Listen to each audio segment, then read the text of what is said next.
going to study the second unit, which consists of quality of sewage, which includes sampling and characteristics of sewage. So what are the characteristics, which include physical, chemical and biological characteristics? What is the concept of BOD, DO, population equivalent, etc.? So how do I identify the population equivalent of the sewage?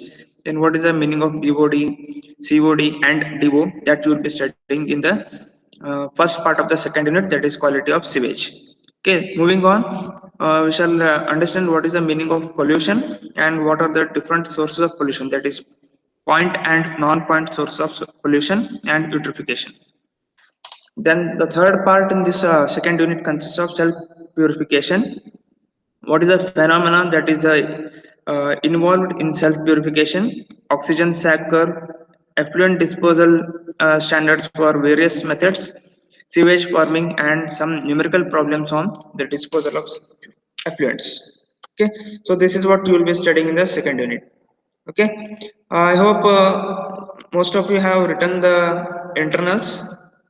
Okay, evaluation is yet to be done, and we will let you know once the evaluation is completed. Okay, now moving on with the second unit. I'll share the screen.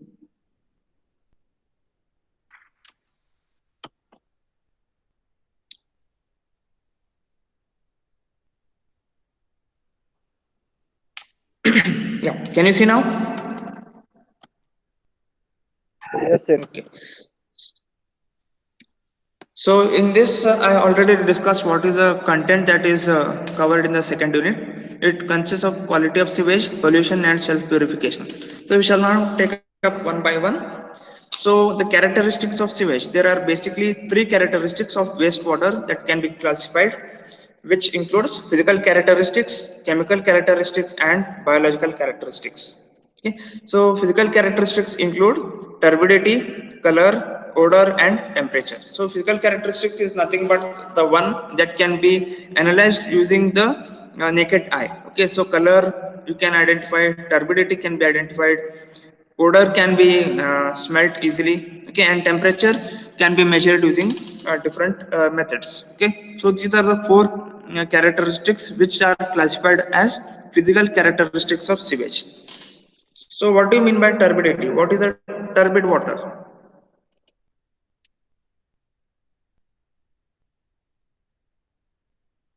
What do you mean by turbidity or turbid water?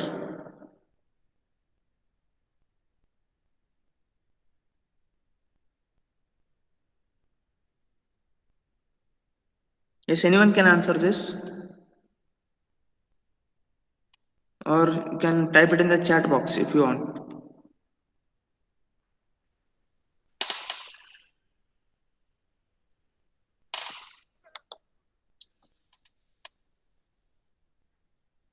Yes, what is the meaning of turbidity or turbid water?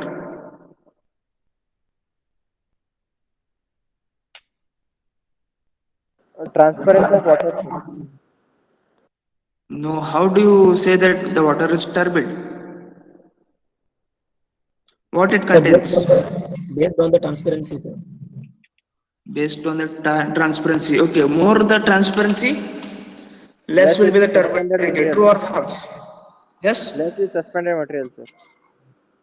Okay. More the turbidity, the less will be the transparency. Correct? So turbidity is nothing but the measure of quantity of solid matter present in the suspension state. Okay, so turbidity is going to increase as the sewage becomes stronger. So you forget about the word sewage. Whenever you take a glass of water and you find some particles present in it in suspension, okay, so that we call it as a turbid water. So it depends on the quantity of solid matter that is present in suspension. More the quantity of solid matter, more will be the turbidity of the water. Similarly, if the turbidity increases, the sewage becomes stronger. That means the water contains more sewage. Okay, that is the meaning of turbidity. It can be measured and tested by using turbidity rods or turbidity emitters. Next, color. It is generally detected by naked eye, which indicates the freshness of the sewage. Fresh sewage is generally yellow, gray, or light brown in color. Okay, so this is how you will be identifying the type of the sewage. If the sewage is very fresh, the indication is through the color, which is of either yellow, gray, or light brown. If the color is black or dark brown, it is going to indicate stale and septic sewage. So what is the meaning of stale and septic? What is the meaning of stale and septic?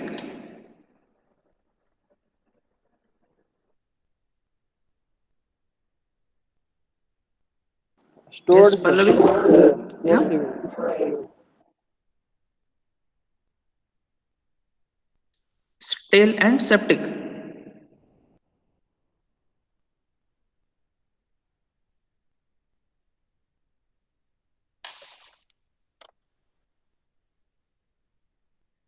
Stale is nothing but that is going to give you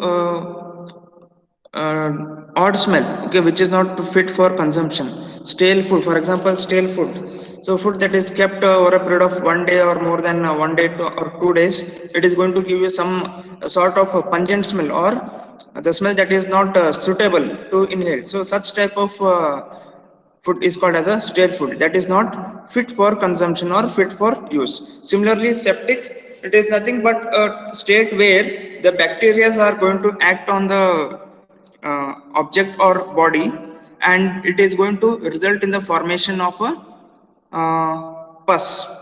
Okay, so that is called as a septic. So stale and septic sewage is indicated by black or dark brown color sewage. Odor, it is the smell, okay, that is represented by different types of sewages. Normal fresh sewage has musty odor, which is normally not offensive. Musty means unpleasant, old, or wet smell due to lack of fresh air. Suppose if you are in a room and if you close all the doors and windows and stay together, stay there for more than few hours, say 3 to 4 hours or somewhat like that, you are going to uh, have or experience certain kind of smell, okay, which is not fresh, okay, because of the continuous inhaling and exhalation of the gases that is present within that room. You are going to experience some kind of difficulty in breathing due to unpleasant old or wet smell. So that is called as a musty. Okay, so this type of odor is normally not offensive because it can be uh, removed easily by exposing the sewage to the fresh air. After 3 to 4 hours, sewage becomes stale as all the oxygen present in the sewage gets exhausted.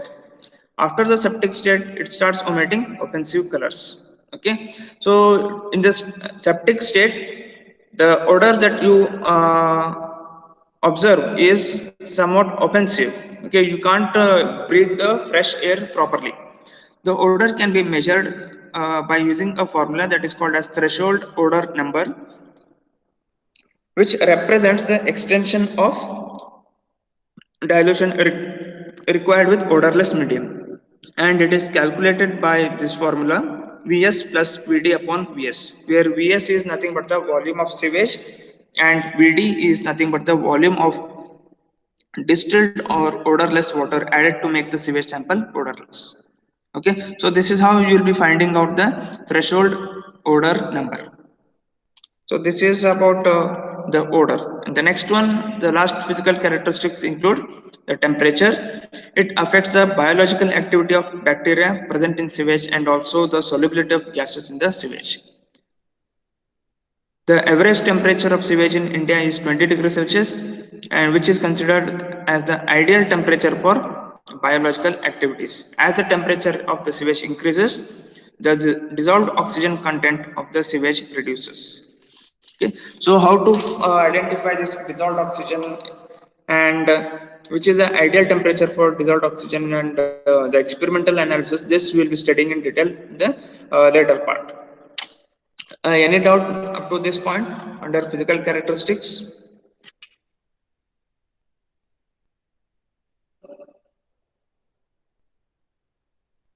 So we have discussed the four physical characteristics, that is turbidity, color, odor and temperature. Turbidity is nothing but the quantity of solid matter that is present in suspension state. So more the turbid indicates that the sewage is stronger, and it can be measured by using turbidity meters. Color, usually it will be of yellow, gray or light brown. Sometimes the sewage will be black or dark brown, indicating stale and septic sewage. Odor, it is a musty odor which is normally not offensive, and it can be measured using the threshold odor number, which is given by volume of sewage plus the ratio of volume of distilled water to the volume of sewage. Then temperature, usually the standard temperature of 20 degrees Celsius is taken for biological activities in India. So it is going to affect the presence of dissolved oxygen in the sewage. As the temperature of the sewage increases, dissolved oxygen of the sewage reduces. So this is what we have discussed under physical characteristics of sewage. Moving on to the next part, that is chemical characteristics of sewage. Here we are going to study total solids, suspended solids, settable solids, pH value, chloride content, nitrogen content, and presence of fat, grease, and oils. So these are the different characteristics of sewage. Further, it also includes sulfides, sulfates, and hydrogen sulfide gas, dissolved oxygen, chemical oxygen demand, and biological oxygen demand. So, shall take up one by one. I hope you have studied the total solids, suspended solids, and settleable solids in water supply engineering. Do you remember?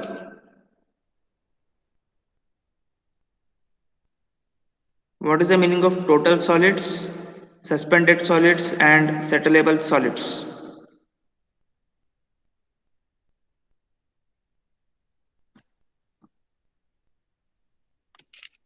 Yes? What is suspended solids?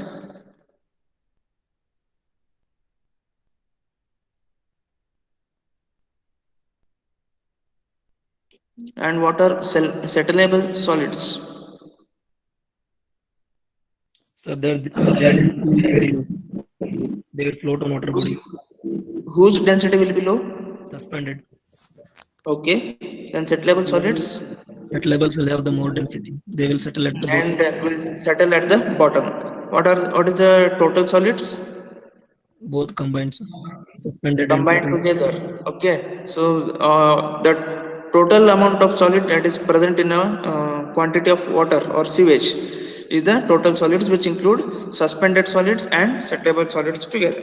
Okay. So sewage is normally containing about 99.9% of water and about 0.05 to 0.1% of total solids. Okay, solids in the sewage will be present in the four forms, that is suspended, dissolved, colloidal, and settleable solids. Suppose if you take 1000 kg of sewage, it is going to contain 0.45 kg of total solids, out of which 0.225 kg in solution form and 0.112 in suspension form, and 0.112 kg is settleable. Okay, you understood this first point? Suppose if you take 1000 kg of sewage, it is containing 0.45 kg of total solids. Of that total solids, 0.225, that is 50%, is in solution form. That remaining 50%, 0.112, that is 50% of 0.225, will be in the suspension form, and the remaining 0.112 kg will be in the settleable form. Okay, solids may either be organic or inorganic, and organic matter is comprising about 45% of sewage, and inorganic constitutes about 55% of the sewage. Okay, so this is what the sewage normally contains. So when you say a sewage, normally it is 99.9% water and only 0.05 to 0.1% of the total solids. So of that total solids, okay, so this is a bifurcation or breakup of the solid that is contained in the sewage. Inorganic matter consists of minerals and salts like sand, gravel, debris, etc. And Organic matter consists of different carbohydrates, fats, oils, and different compounds like proteins, decomposed products, waste from animals, urea, fatty acids, etc. Inorganic solids is not harmful and require only mechanical appliances for their removal. Suspended and dissolved organic solids create nuisance if disposed of or untreated. So you need to concentrate more on treating organic matter than the inorganic solids, because inorganic solids usually contain sand, gravel, debris which can be easily removed by filtration or some other simple processes. But the presence of organic matter like carbohydrates, fats, oils, and other compounds usually is difficult, and you need to go for different treatment methods to completely remove the organic matter that is present in the solids, because most of the uh, nuisance or the smell or odor that is liberated in the sewage is usually due to the presence of organic matter. So the first part is determination of solids, that includes total solids, suspended solids, and settleable solids. We shall now study this one by one. So total amount of solids S1 in mg per liter. So you need to take a evaporating dish and note down the initial weight in grams, that is W1.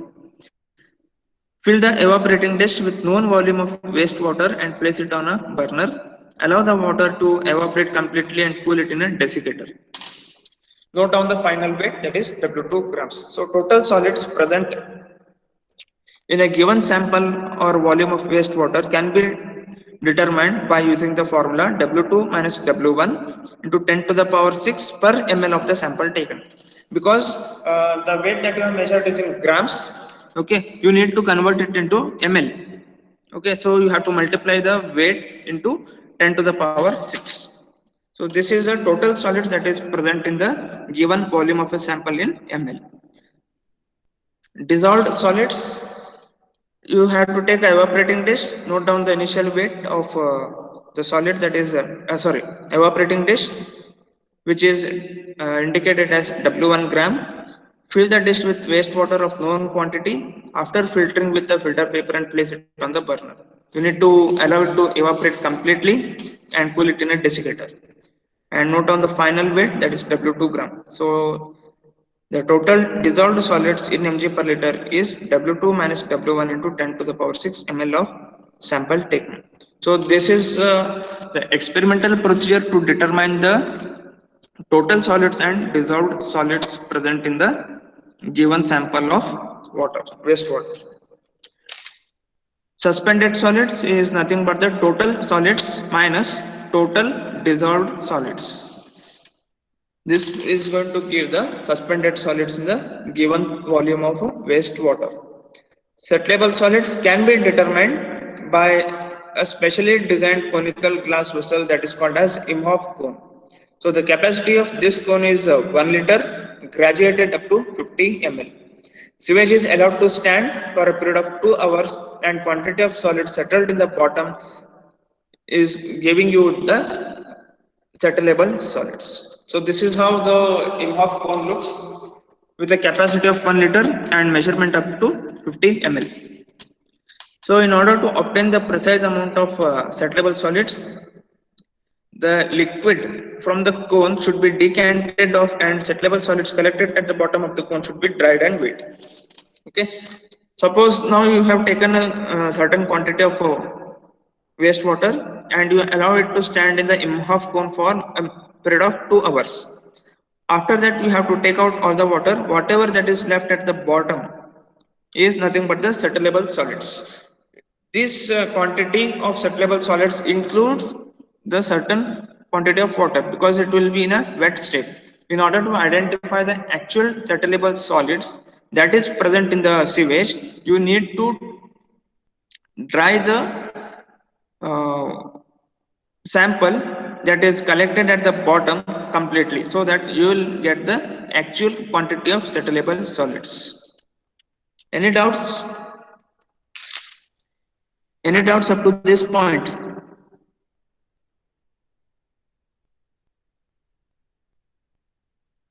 No, sir.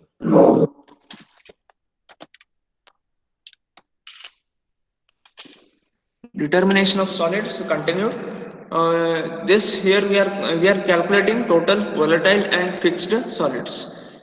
So you need to take a evaporating dish, note down the initial weight, fill the evaporating dish with known volume of wastewater and place it on a burner. You need to allow the water to evaporate completely and cool it in a desiccator. So the procedure is same as that of the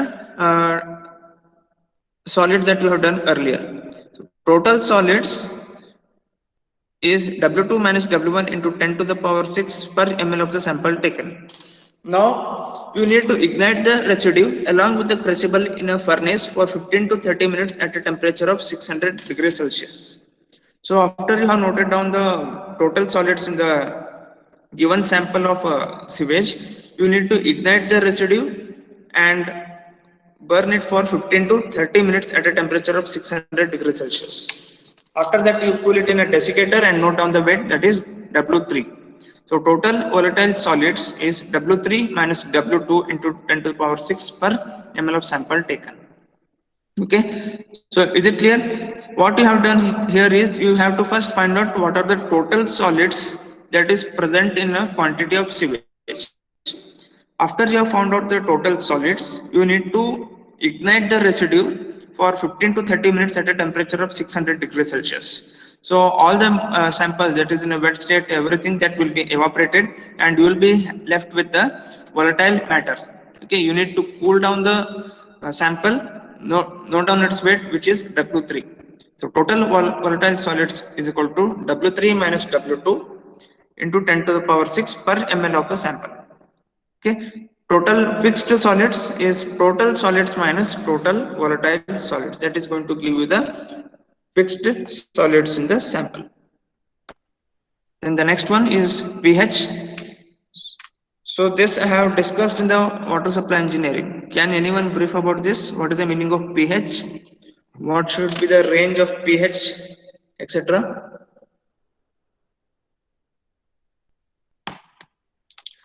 How do you define pH?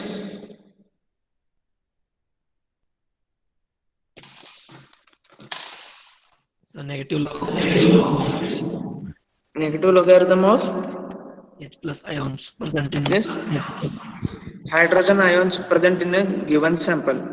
Okay, it may be a sample of a water or a sample of a sewage.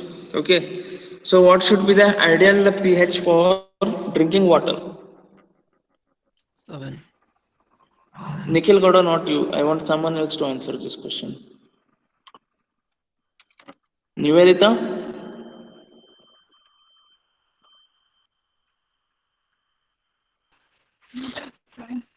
What should be the ideal range of pH? Yes? 6.8 to 7. Hello, sir. 6.8 to 7? Yeah, tell. 6.8 Hello? or 7. 7, sir. 7. What the pH is equal to 7 indicates? Neutral. Can the drinking water be neutral? Which water, sir? Drinking water. I am talking about the drinking water. 6.8, sir. 6.8. Any other answers? Rahul?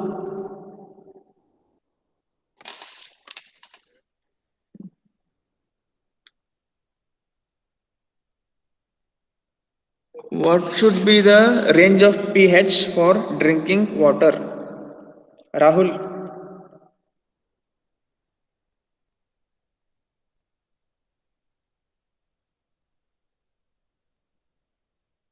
Seven, sir.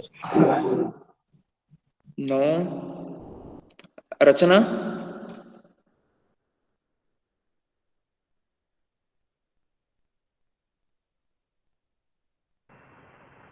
7.5, sir. No, range. I am talking about the range. You have already forgotten? Rajat Shiratti. Sir, 6.5 to 8.5. Okay, fine. 6.5 to 8.5 should be the range of pH for drinking water. So the pH is nothing but the negative hydrogen ions present in the water. Okay, maybe drinking water or sewage, whatever it is. I'm talking about the general condition. Okay, pH is measured in the range from 0 to 14. pH is equal to 7 indicates neutral, less than 7 is acidic, and more than 7 is basic in nature.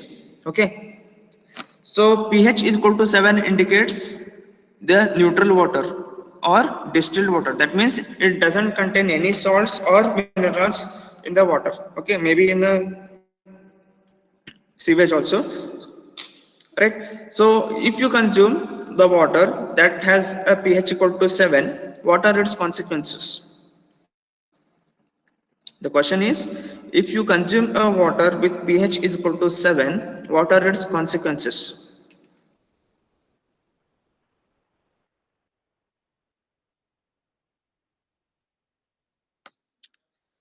Can I drink a water of pH equal to 7?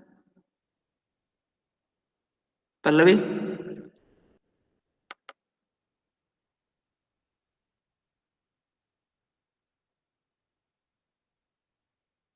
Rutuja?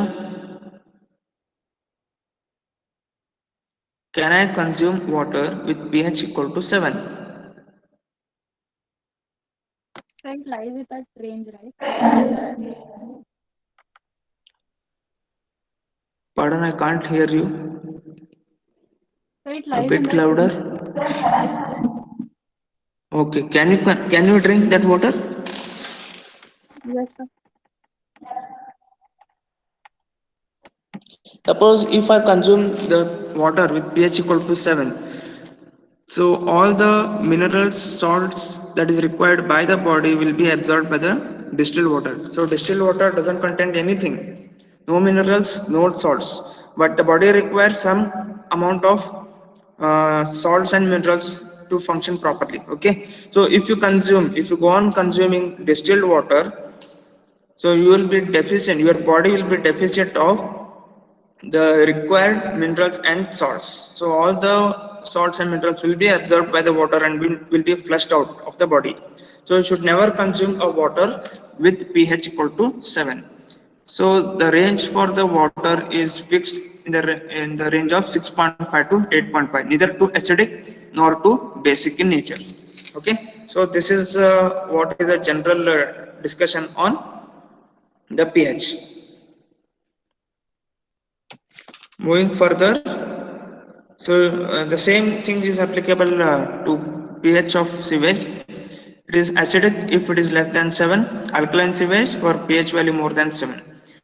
Determination of pH value is important as treatment unit's efficiency will be dependent on a particular pH range. So it can be measured with a pH meter or uh, potentiometer, which measures the electrical potential measured by hydrogen ions. Fresh water is generally alkaline, but with the passage of time, the pH of the sewage tends to fall to acidic because of the production of acids by bacterial action and anaerobic process. So this is how the pH is determined using the pH meter. I think this has been taken up in the laboratory. Have you studied the determination of pH in the laboratory?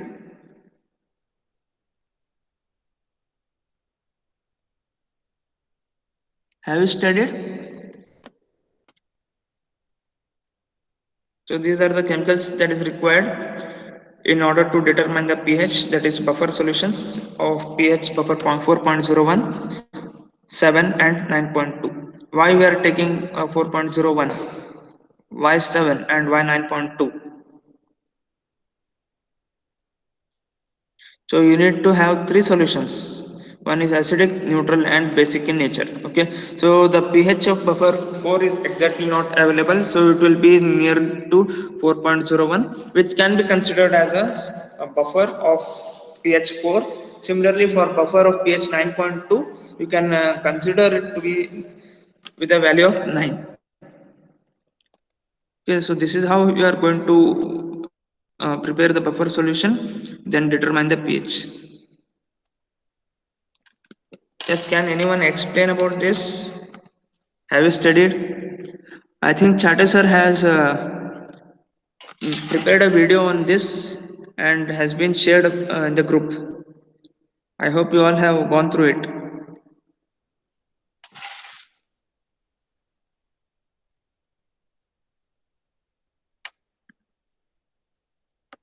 Okay, any doubts up to this point? Determination of solids and pH content. Okay, so with this I will stop the class here now. In the next class I will start with the chloride contents, determination of chlorides, nitrates, nitrites, and fats, oils, etc. This discussion I will take up in the next class. Okay, so till now we have discussed the different physical properties and characteristics of sewage, then few chemical characteristics of the sewage like solids, pH. Okay, so the remaining characteristics of sewage will be discussed in the next class. Any doubts? Am I too fast? No, sir. Am I going too fast? Okay.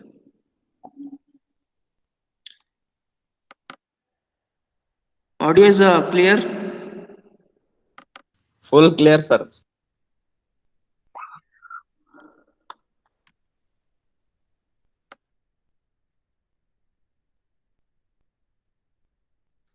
Okay, we'll stop the class. Type your USN in the chat box and you can leave.